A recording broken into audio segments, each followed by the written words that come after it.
Welcome to Chapter 4, Upper Extremities. And my good friend Roscoe here is going to be my pal. Let me share with you my PowerPoint. Play from the beginning. Great.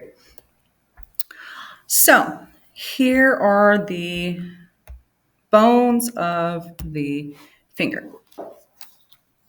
The fingers are phalanges. We have phalanges. All of these fingers, 1, 2, 3, 4, 5, 6, 7, 8, has 3 of them. We have the distal, the middle, and the proximal phalanges. Okay, 1, 2, 3. So these little bones in white are all called phalanges. And if you want to get real into it, we have the head of the phalange, the body of the phalange, and the base. So this is just looking at a hand, all right? Distal, this is the furthest point. Proximal, this is the closest point to your body. So that's why it goes from distal, middle, because they're not creative, and then proximal. Head, body, base. And then it's the same way with the metacarpals. All right, we have the head, body, base. Thankfully, we're not going to have to do anything right there. But the metacarpals right here make up the bones of the palms of your hands. That's what you feel in here. If you make a fist, those are the heads of the metacarpals. All right. The bones in your wrist are called carpals. Boop. So just going over this all real quick, all of the interphalangeal joints are hinge joints. They move in only 2 directions, flexion and extension.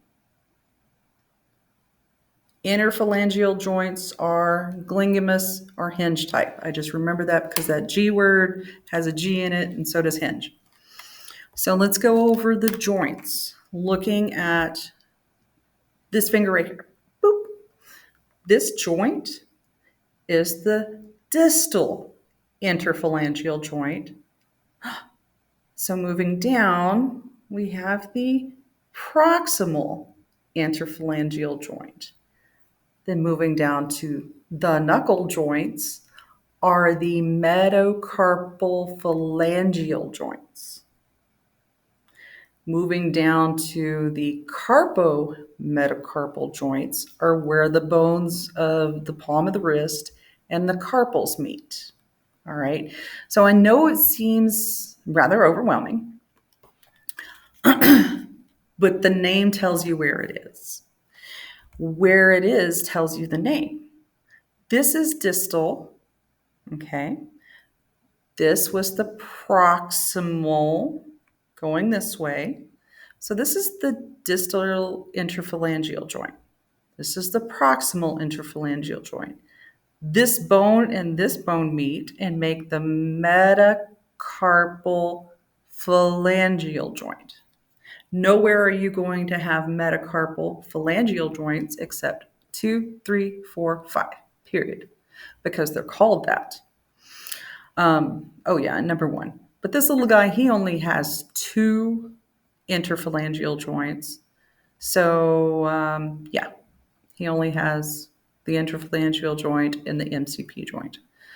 So the first MCP joint, which is the thumb joint, is classified as a saddle joint.